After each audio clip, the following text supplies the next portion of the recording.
Welcome to another episode of Girl Talk and Chill, the safe space for Black women, hosted by Meese and Autumn. In this podcast, we kiki and hold a safe space to discuss what it's like to be a millennial Black woman, finding our ultimate circle of friends, maintaining our mental health, dating after divorce, and navigating our journey of self-discovery. Let's get into it.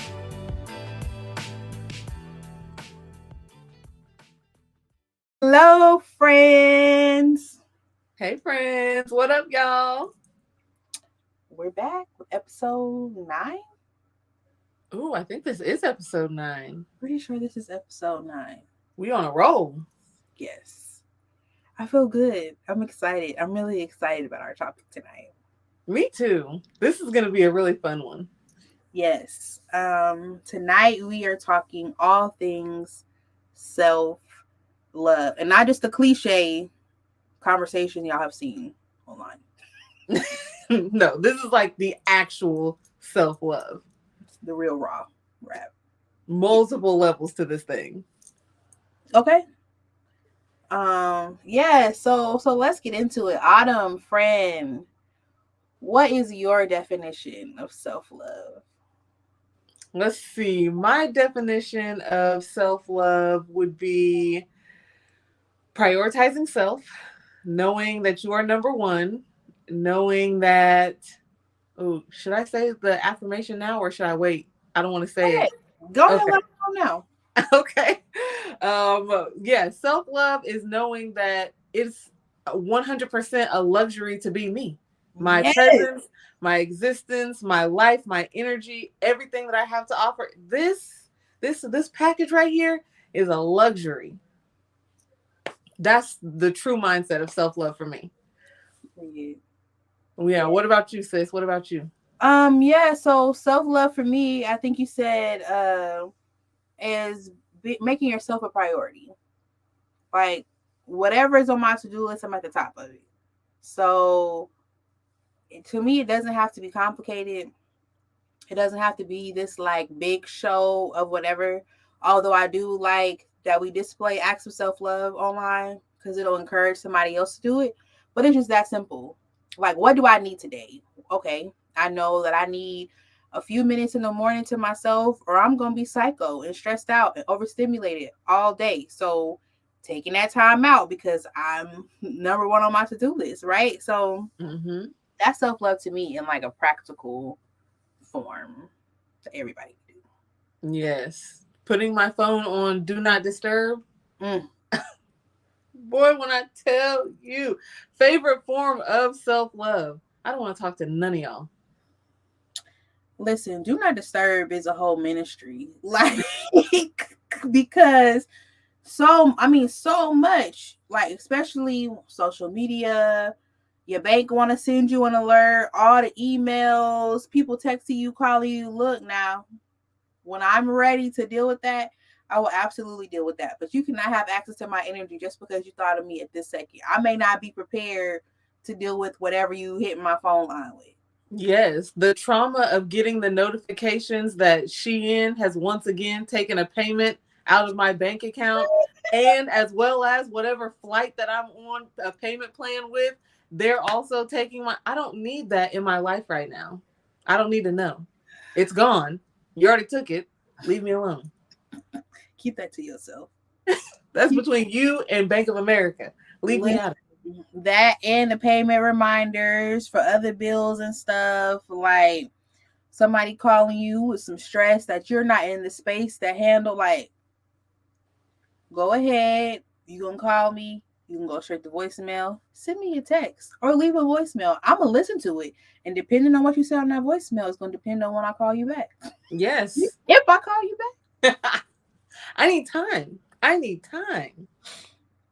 Yeah, like I'm battling my own thoughts on a daily basis. Like I'm trying to actively think positively, to not get lost in the day. You know, it is a journey consistently for me to not automatically route to negative thinking.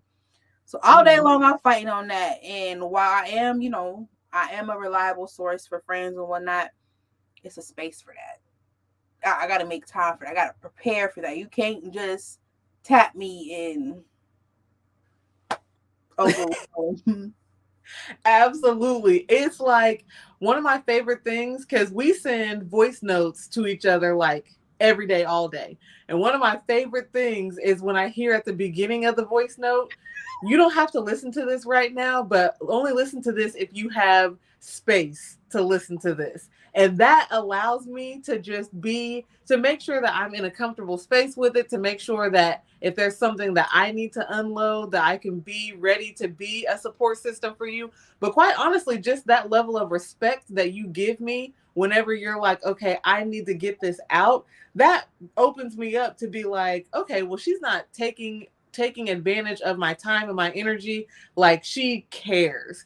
And so it makes me be like, okay, I absolutely have time for somebody that cares. I got all the time in the world, girl. Yes. What we talking about? What we talking about and who we dragging?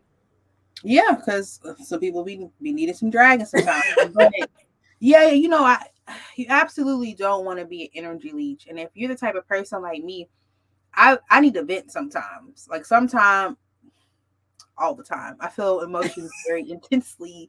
Like whether that's anger, sadness, happy, like whatever I feel it very strongly.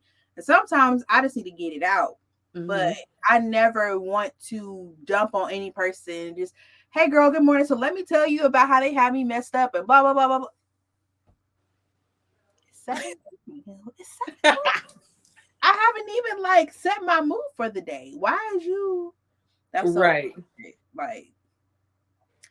And the quickest way to get me to stop answering anything, because When you get to talking nonsense, I'm out. I am totally checked out and I'm not obligated to respond to anything. So, yeah, because you know why? Because I prioritize myself over everybody and everything. Like, I feel like, especially as Black women, we're always in this mindset of taking care of other people.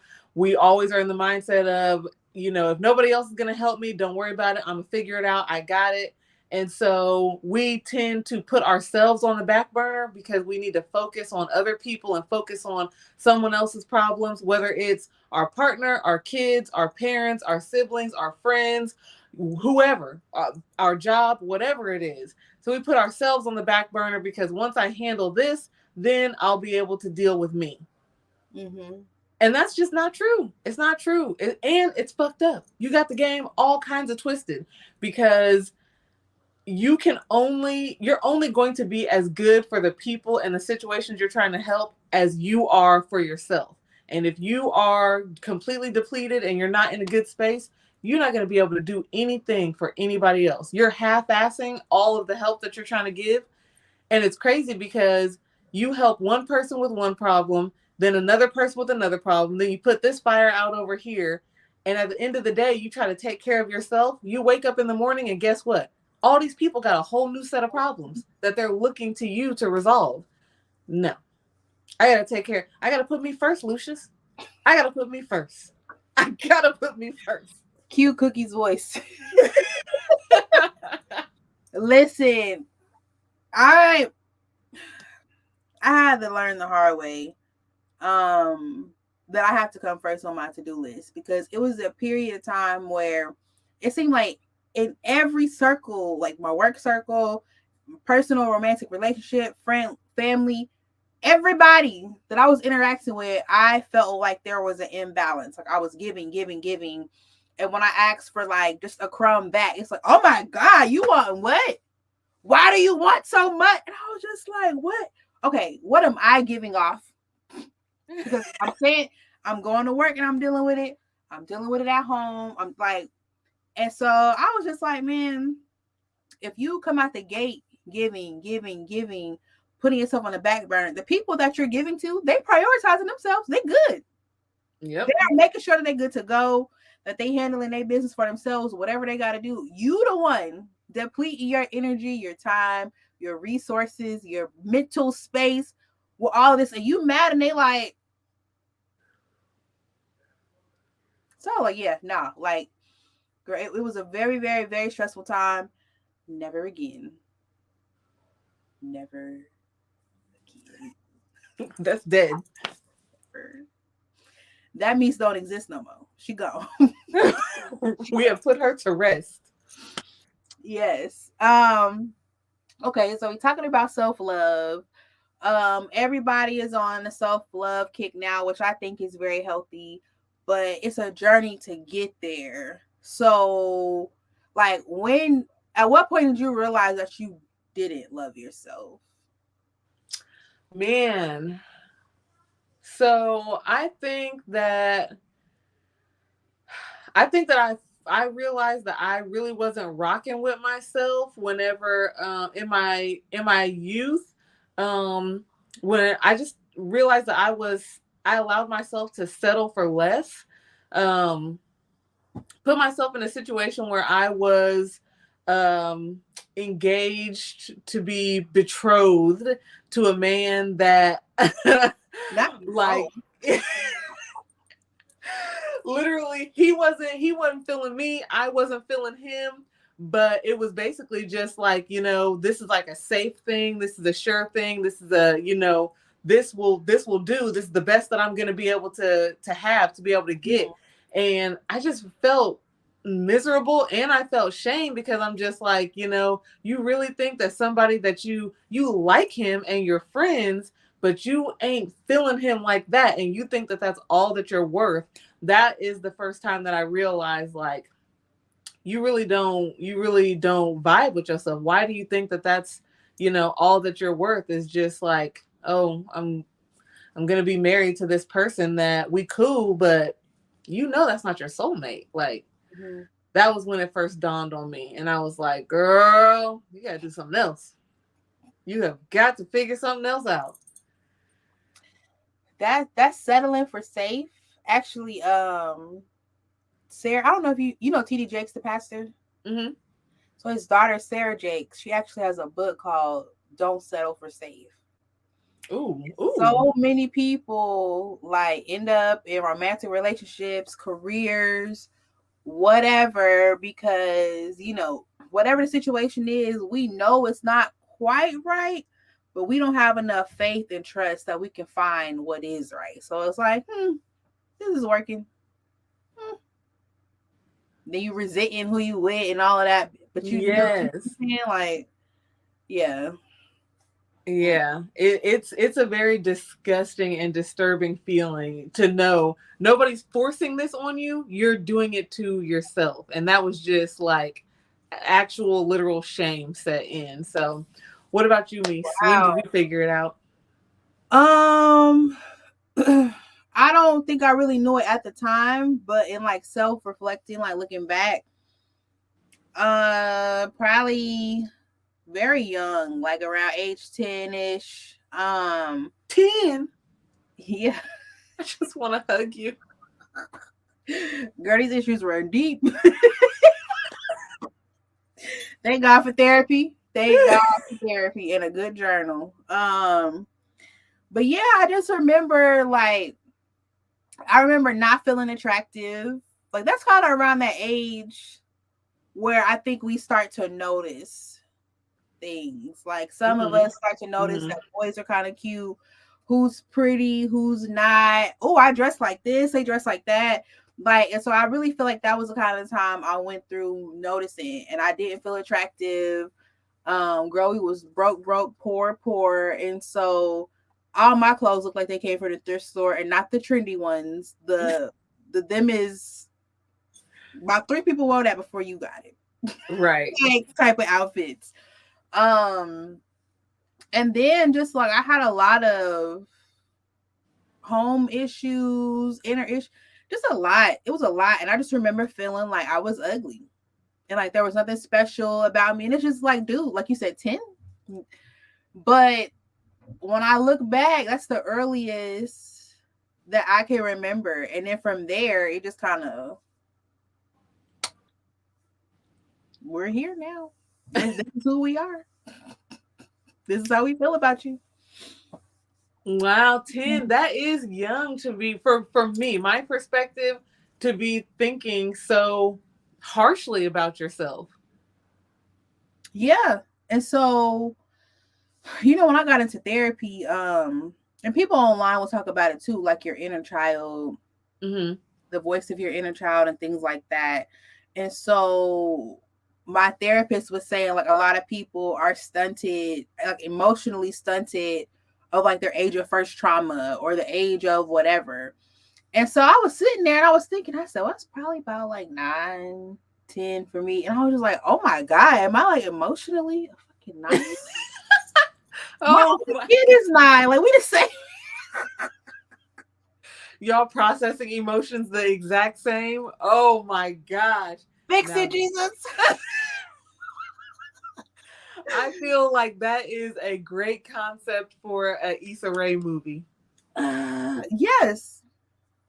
I do. I would love to be in it, Issa Rae. If you just happen to hear this clip, if somebody that knows somebody that knows somebody that knows somebody that knows Issa, go ahead and slide this plug and like I just want to be. I'm gonna email it to her myself. Issa, we came up with a great concept for a movie. Put us in the writing room.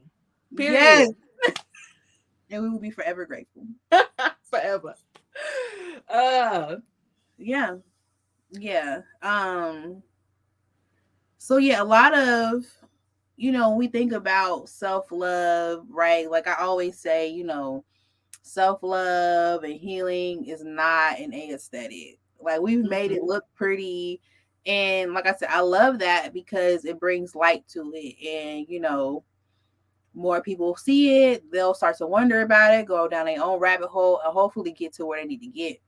But the process from not loving yourself, not liking yourself, to feeling comfortable in who you are is a very ugly process.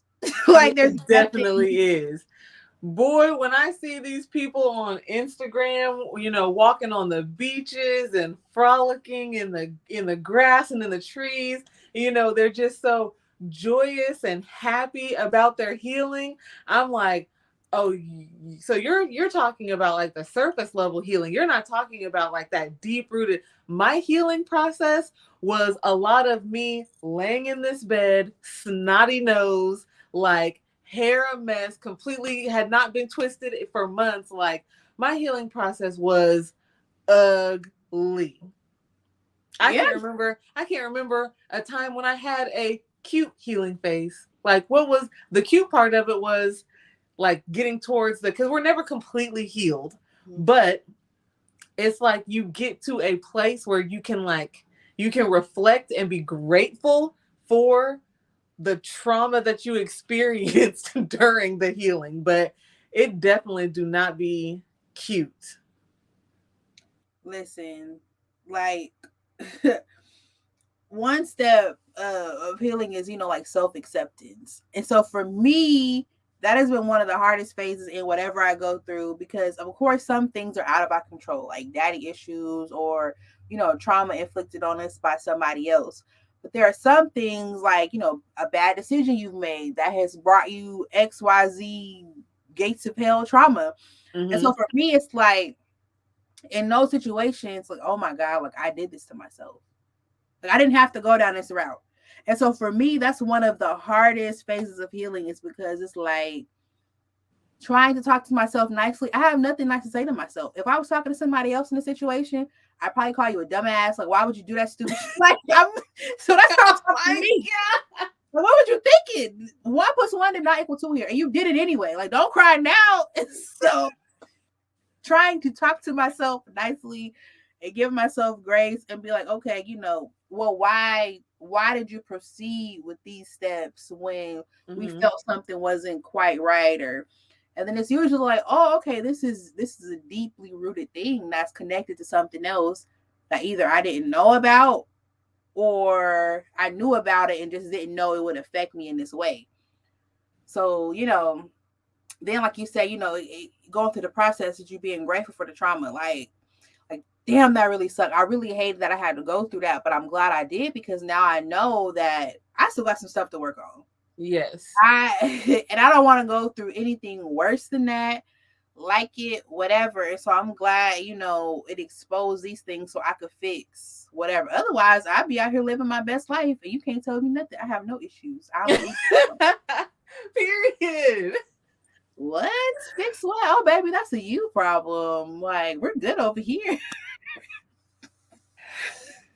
Yeah, probably. So For people that are watching that don't know or haven't watched our first episode, which I don't know if we talked about like what our careers are in our first episode, but I am a self-esteem and confidence coach. And so in my very first phase of my program, the Adjust Your Crown program, I talk to my clients about building inner trust. Like a lot of us, the majority of us don't have this inner self trust that we should have when it comes to our decision making, believing in ourselves, being able to live our best life, like you said. So in the first phase, I walk my clients through 3 steps that help them to build inner self trust. And the first step is self-acceptance, like you was talking about.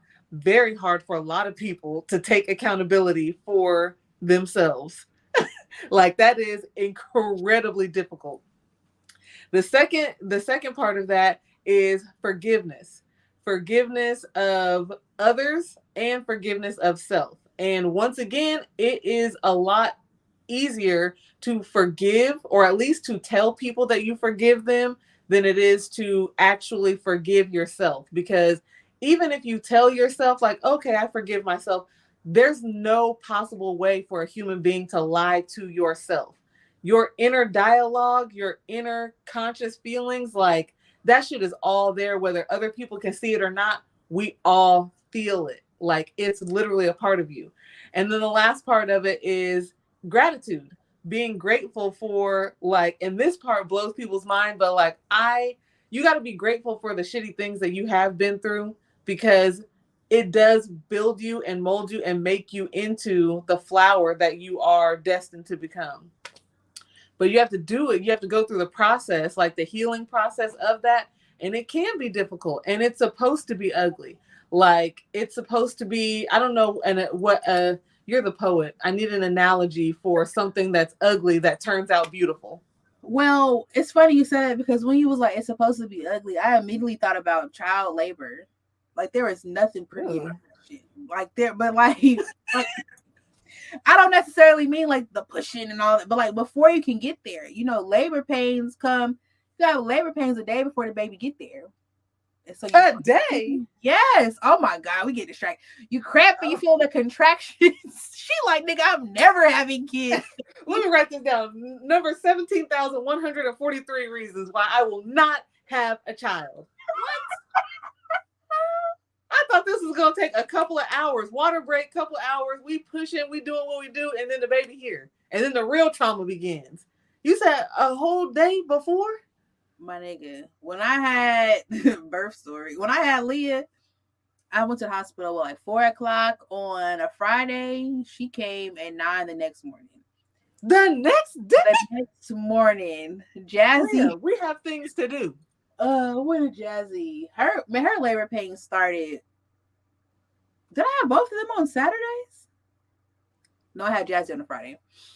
Or maybe, I don't know. Anyway, my labor pains had started the day before, like kind of at night.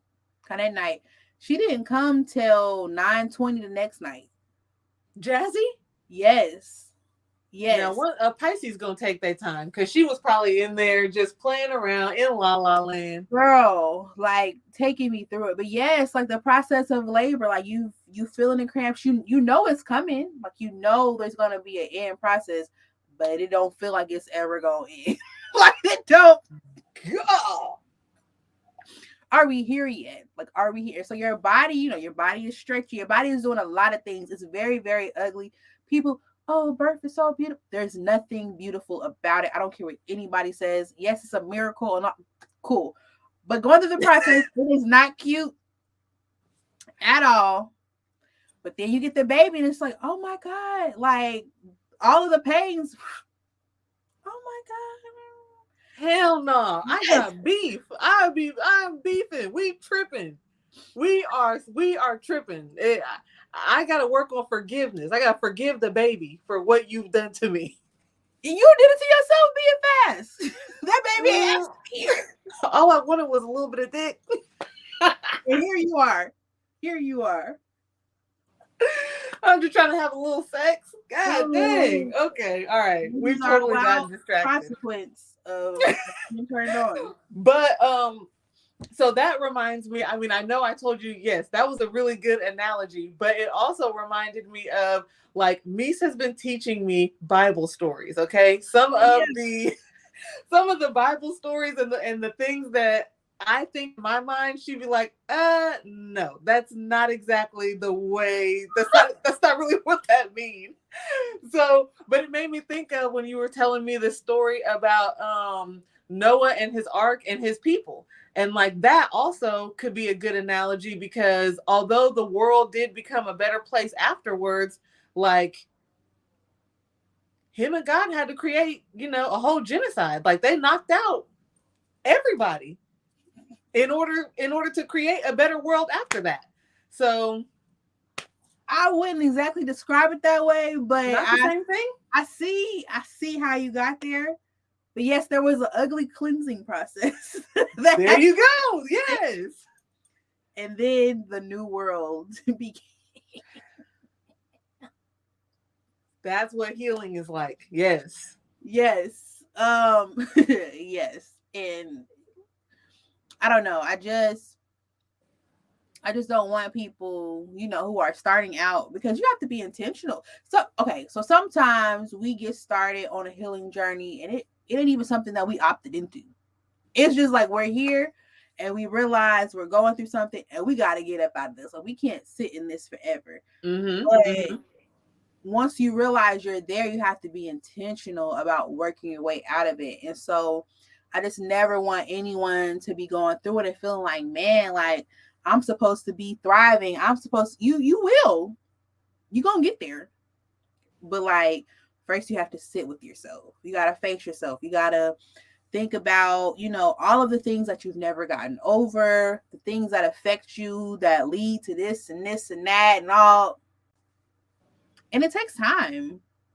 You have these issues your whole life. You think you're going to be done with them in 2 days?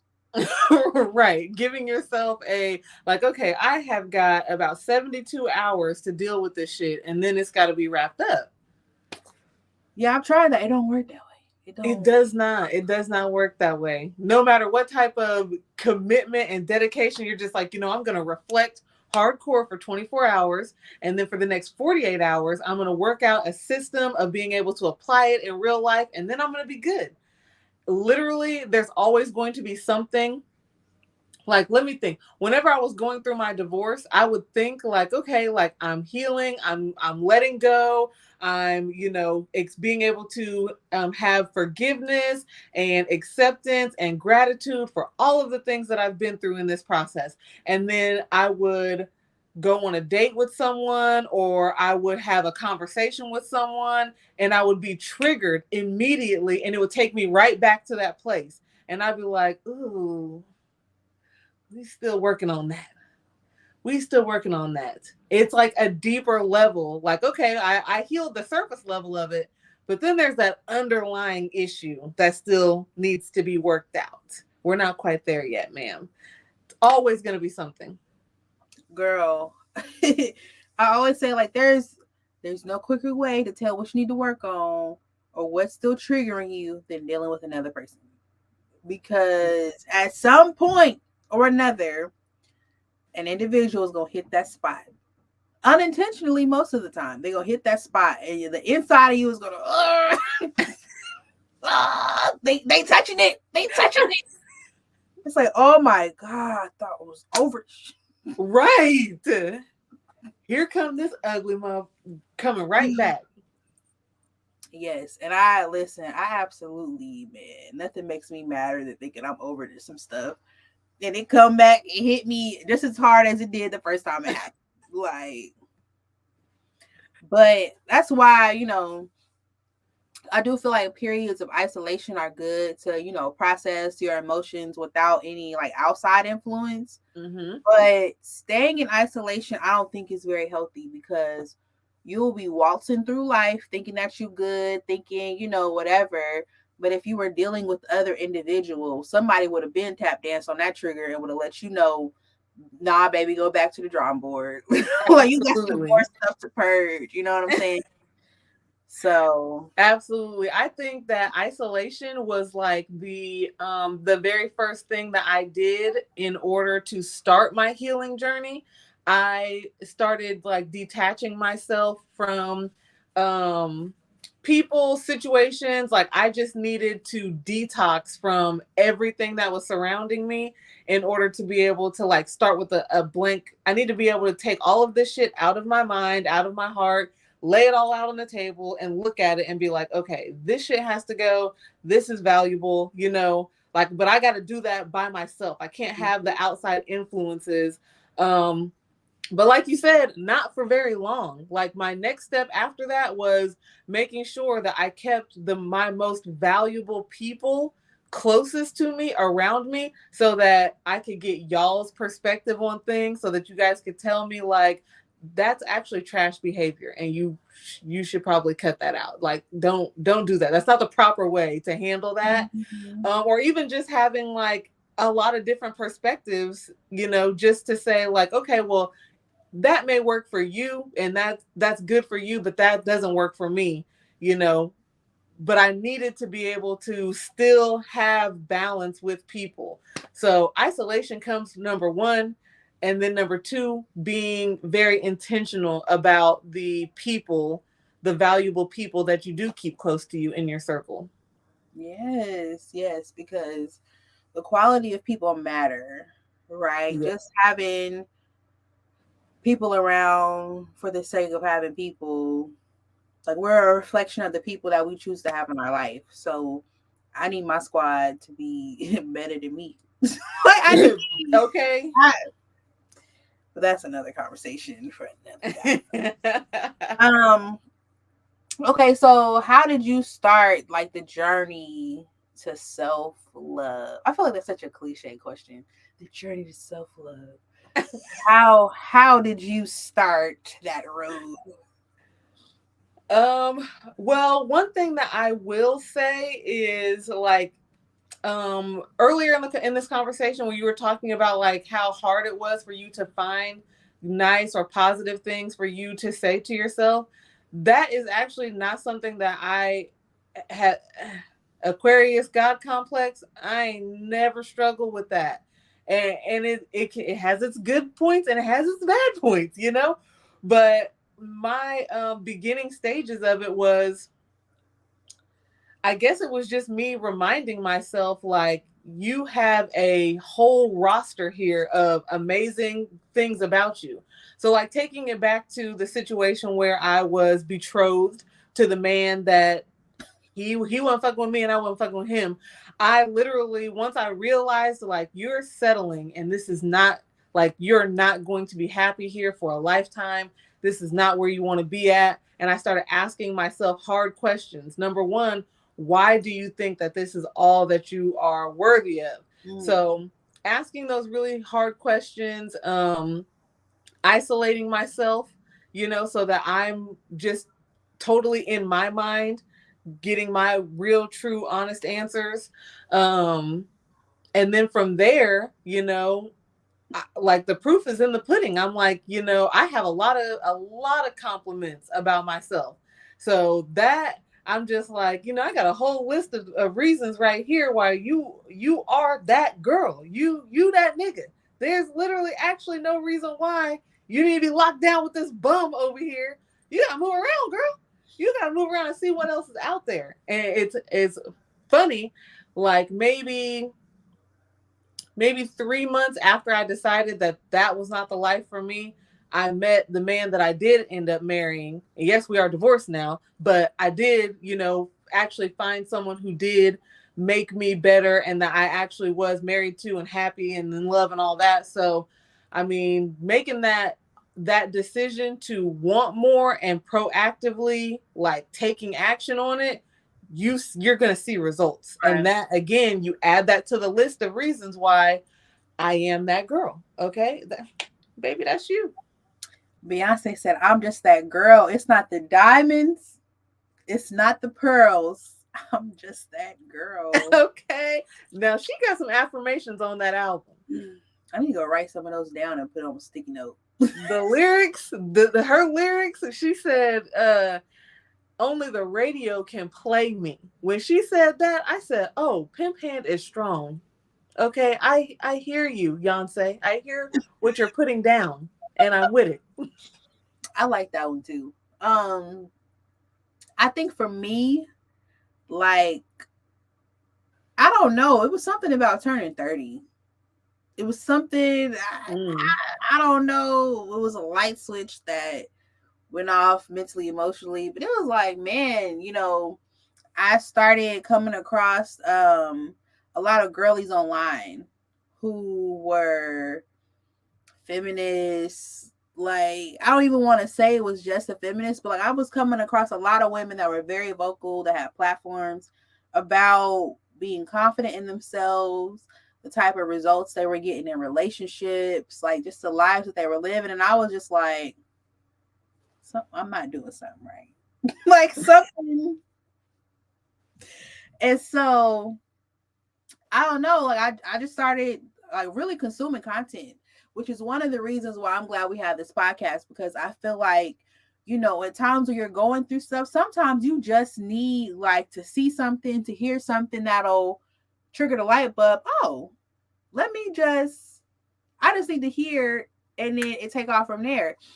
And so I just heard them talk about how they saw themselves. And I was like, oh my God, like I've never viewed myself that way. Like I've always known I was smart. I've always known I had like a niche of creativity. I've known that I can write. Like all of the compliments and things that I would say about myself were very specific.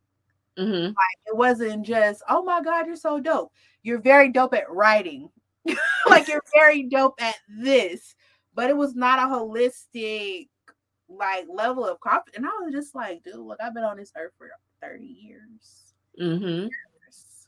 Like I've been in this body all this time, and like we ain't been vibing, we ain't been rocking with each other. And so I just started consuming a whole bunch of stuff, and like the affirmation, like it is a luxury to be me. I began to feel like that, and I started evaluating like what I bring to the table with people, not just romantic relationships, but like I'm absolutely a vibe. Like I'm kind of funny, I'm cool to be with. Like I'm very, very creative. I can bounce ideas off about anything or whatever. Like sleeping on me. Like, oh my God, can I get another 30 years to like redo? Because what? Like, I should have been my own best friend this whole time. Whole time. It's facts. And I just remember just feeling like distraught one time. I can't believe you really been down bad on yourself for all the childhood, teenage, 20s, like it was your best years.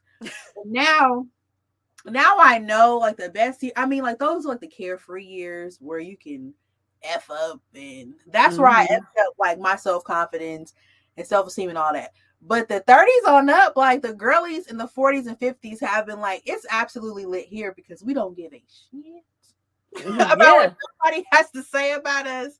When nobody thinks, like we are living life, we're doing whatever we want to do. Like it's very, very carefree here. And so I had to like reroute that, like, oh my God, I've lost all these years. And nah, I'm glad we had that moment, right? My kids ain't gonna have it.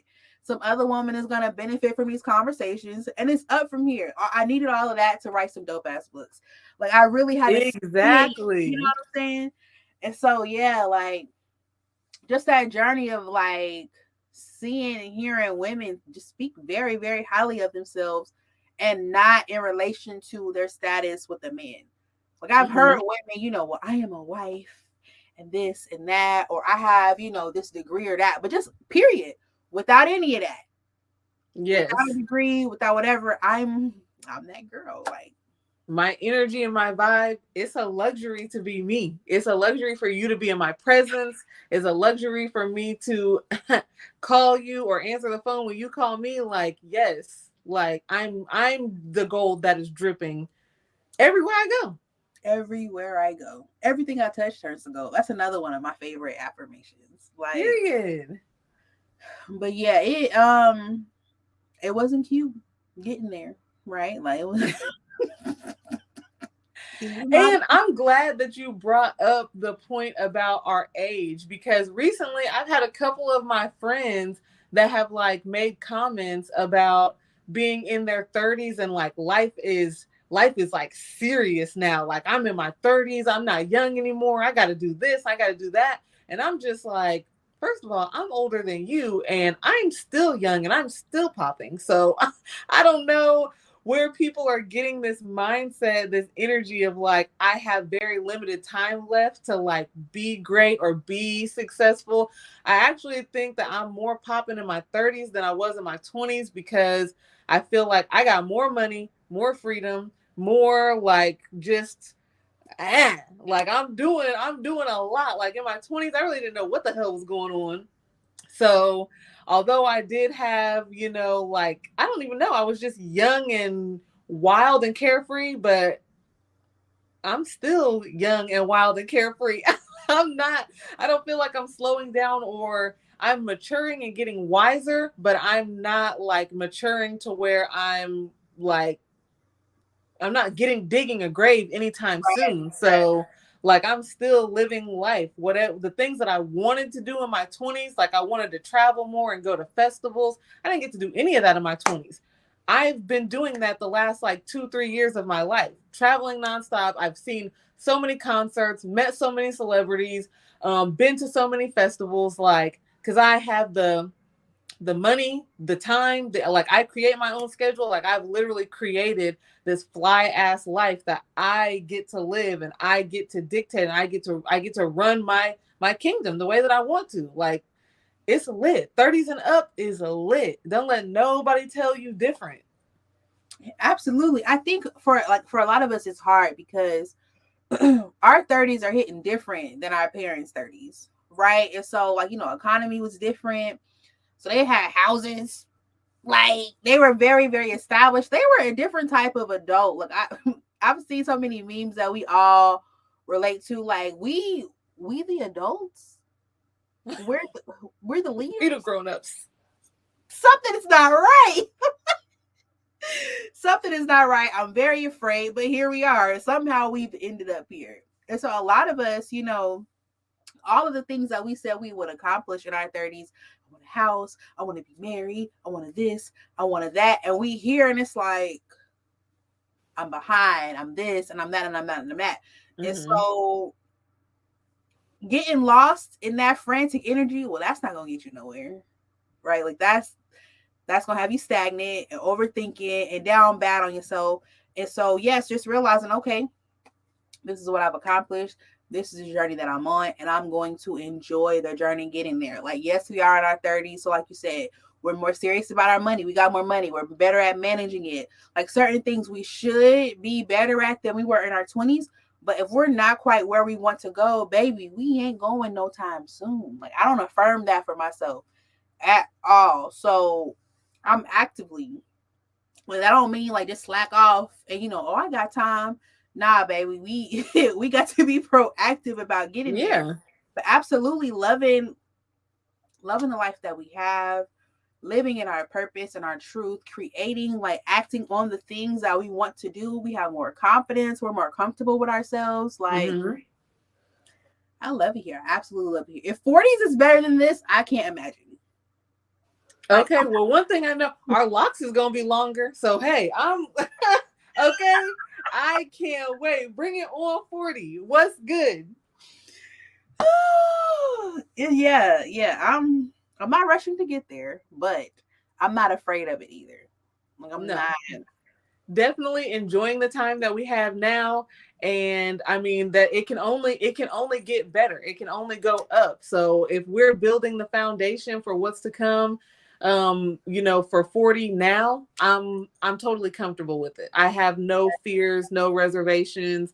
And that's partially like why I love that we created the accountability program and everything that the girls are doing in the accountability program and how they're showing up for each other, showing up for themselves. Like we had a conversation, just in our last session where one of the attendees for the accountability program was talking about how she was feeling guilty because she's like, I need to be working on this project and need to be getting these things done. But when I get off of work, I'm tired and I feel guilty for being tired because I need to be doing something. So I want to take a break and I want to rest. And we just had to remind her, like, rest is a luxury, and it's a luxury that not enough Black women are taking advantage of. So I would hate for her or anybody to set the precedence now that you don't deserve to have rest and relaxation, because that you're only going to keep that mindset in your 40s and your 50s. Like, you're never going to be able to train and teach yourself that I'm about to kick my feet up, enjoy a glass of wine, smoke on a little something if that's what you want to do. Maybe I just want to read, maybe I want to pray, maybe I want to listen to some lo-fi music. Like, take the time to rest, relax, chill your bones in the bathtub, whatever it is that you want to do. But that is a luxury, and do it while you can. Do it before you sleeping in the dirt, for real, for real. Just take a break, man. Oh God, that ended up very darkly. But yes, yes. Listen. I truly believe our ancestors did not want us to be in a space where we were not comfortable with getting rest. I feel like they did all of the hard work, all of the struggle, all of the stress. They did it already. Like, they didn't live for us to be doing it too. And so, yes, there will be times where, like, we got to work through being tired or whatever, but rest, your body needs it. Your body needs it. And we take on too much stuff anyway.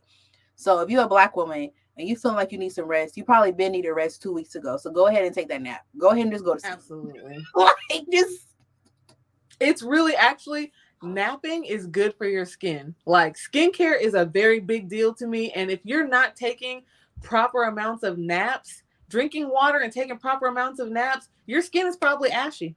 And I hate that for you. And we don't do ash. We do not. We don't do that. We don't like that. Take a nap right now. Immediately. Yes. So, again, what is our affirmation for this week? What is it? It is a luxury to be me. It is a luxury to be me. Yes. Repeat that. I want everybody to live and exist with that energy, not just for this week, until we have our next affirmation, but like, write it down, do like me, put it on a sticky note and stick it on a mirror, stick it in your car, stick it wherever it is that you're looking, as a constant reminder when you're on the phone talking to your boss, when you're on the phone talking to your man, when you're on the phone talking to your toxic mom or your toxic dad, or whoever it is that you're engaging with on a regular basis. Remember that it is a luxury to be you. So anybody who is engaging with you, it is a privilege that they're getting to experience you in this moment. So you act like it, and they gonna act like it. And that's it. That's all. As the great goddess Carisha would say, period. The great goddess Carisha. The Black Oprah. All right, the red wine has got to me, guys. All right, y'all. So make sure you like this video, subscribe, share it with all your homegirls, leave a comment, let us know what you thought of this episode. Tell us about your self-love journey. Also, join our Girl Talk and Chill tribe, our gang on Facebook. Girl Talk and Chill, the safe space for Black women. And follow us on the Gram, _ Girl Talk and Chill. The link will be in the description box. Yep. And we'll see y'all next week.